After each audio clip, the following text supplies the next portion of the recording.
reading from the Holy Gospel according to Mark. Glory to you, Lord.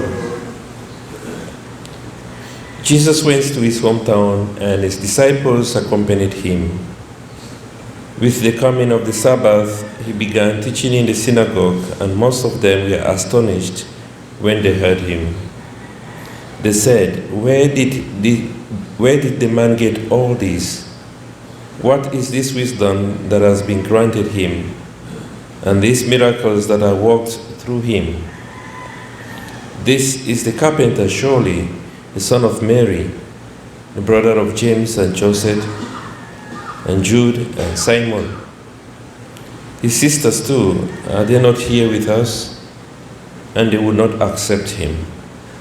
And Jesus said to them, A prophet is not despised in his own country. A prophet is only despised in his own country, among his own relations, and in his own house.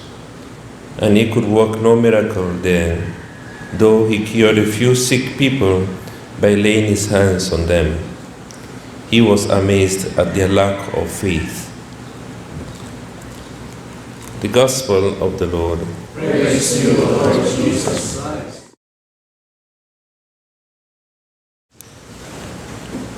So, my dear brothers and sisters, before I give a reflection this morning, I just want to clarify this whole thing about the attack that we have always had, and I think I've made this clarification not once or twice in this chapel, about the brothers and sisters of Jesus. And this is where the Protestants hold us, and they begin to, because it can go against the doctrine of the virginity, of perpetual virginity of Mary, when people say Mary had other sons and daughters after Jesus, because it's clearly written here that this is the carpenter's son, the son of Mary. This is the carpenter, surely the son of Mary, the brother of James and Joseph and Jude and Simon. They even give the names of the brothers of Jesus. And they said the sisters are also here with us. And in English we say he or she to distinguish whether it's masculine or feminine. Let's say he was going somewhere, or she was, you would know is a man or a woman. But in Iligainon we use sha. Okay, we say nakato sha, meaning he went somewhere. He went. And that could also mean she went. Sha means generally it's not he or she, does not distinguish that, it does not make that distinction that we have in English. And in the same way, in Greek, we have the word adelphos, which is a generic term that means relatives, or cousins, or brother-in-law, or stepbrother, or stepsister. Just use adelphos. And if you translate that to English, it would be really just brother. So these brothers and sisters could really be cousins or half-brothers or nephews or nieces and all that. But they only use adelphos in Greek. Just like you use sha in Iligainon to mean he or she, we use adelphos to really mean relatives. So, and this is what is used in the Greek translation of this text. That's why we have brothers and sisters.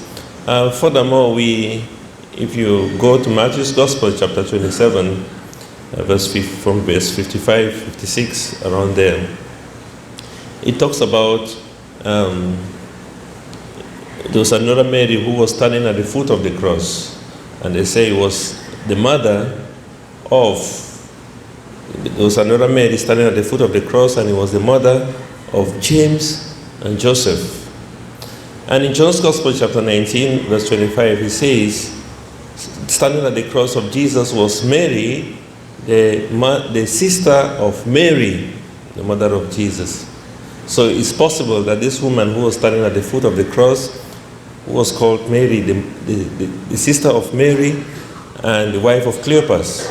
So it's possible that this Joseph and James could be the children of this Mary who was standing at the foot of the cross, who was the sister of Mary, the mother of Jesus. So it's possible that Joseph and James that we hear in the gospel today could really be the cousins, the first cousins of Jesus. And now to the gospel of today. Yesterday we heard about the profound faith of the woman who has suffered for 12 years. And she thought to herself, if only I can touch. And then we also heard about the faith of Jairus, who approached Jesus and said, can you come and heal my son, my daughter? Now Jesus has gone to his hometown, and we find the opposite, complete lack of faith. They do not believe in him. He's in his own hometown, and this is where he's supposed to be exalted and say, now we are so proud of you, of the great things you are doing, and we really believe in you, we want to exalt you. No, that is where there is complete lack of faith, opposite of what had happened yesterday in the gospel. And so he arrives in his hometown, and he preaches in the synagogue, and people do not believe in him because they know him so well. He's the carpenter. His mother is Mary, we know Mary. And his cousins are here with us. His brothers and sisters are here with us. We know all that. And so they do not believe because of that knowledge. They say in English that familiarity can bring contempt. And that is true. There are times, because we are so familiar with everything, the faith is no longer there. We receive Holy Communion every day, so it does not really make that sense again. There has been a move from the Catholic Church to Protestant churches. And the move from from the Catholic Church to the Protestant Church is always about Christians who do not really hold firm to their faith. When it comes to Catholics going to Protestant churches, it's always about Catholics who are not really serious with their faith. But when you think about Protestants moving into the Catholic Church, it's about people, great preachers, who have really gone to the depths of their faith, of the Protestant faith, and they come to realize there is something lacking. So the move from the Protestant church to the Catholic Church are really those who are really famous in their churches, who have gone to the depths of their faith, and they realize there is something lacking. And you know, when these people come to the Catholic Church, the things that we take for granted, they see something. Even the Eucharist, they see something beyond the Eucharist. They see that there is some richness in the Catholic Church that we ourselves who have been born Catholics do not see. Our faith, even though as rich as it is, we have really taken it for granted. Just like the time of Jesus, his people did not take him serious because they thought, he's here with us. And I think we have that tendency in the Catholic Church that, okay, we have the faith, we are Catholics, we are baptized Catholics, so okay, we are saved, it's fine. And we take it for granted. We have so much richness in the Catholic Church that we are throwing away. We don't have time for that. Like today, you find people, after children don't really go for catechesis, maybe 2 weeks, 3 weeks, and they receive Holy Communion. Nothing about the faith. And now faith is really, even this Holy Communion that they receive is really like it's like a graduation ceremony, because after that you never find them in church again. And it's about, we are not getting the catechesis that we are supposed to be getting. We have a lot of treasure in our own church. The sacraments has been given to us. No other denomination would have that. But do we make use of that? How many Catholics today read the Catechism of the Catholic Church?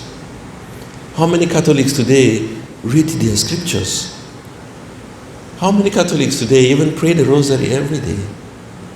You realize that we are so much used to it that we don't take it seriously. And even when it comes to the Eucharist, do we really feel this is Jesus we are receiving? And if we know this is Jesus we are receiving, are we going to be absent from Mass even one day? If this is really Jesus, that we believe that this is Jesus, okay, that this is Jesus, are we going to be absent for one day for Mass? And this is the questions that we should be asking ourselves. Almost like what was happening in the time of Jesus, that because they were so used to him, they missed the point. They missed the faith. We have a lot of treasure. It's like we are swimming in water and soap is entering our eyes and we are crying for help. No, use the water and wash your face. We are so surrounded with a lot of treasure, with a lot of blessing, that we could easily miss the point. And like the people of Jesus in his time in Nazareth, they could easily, and they missed it. They did not have faith in him. They did not have faith in him simply because they were used to him. My dear brothers and sisters, again, we have been given the treasure we have everything that can build up our faith. Let us make use of this treasure that we have been given, the blessings that we have been given as Catholics, because through this we get closer to Jesus. And let us ask Jesus to grant us the knowledge and the wisdom to grow closer to him through the sacraments of the Church.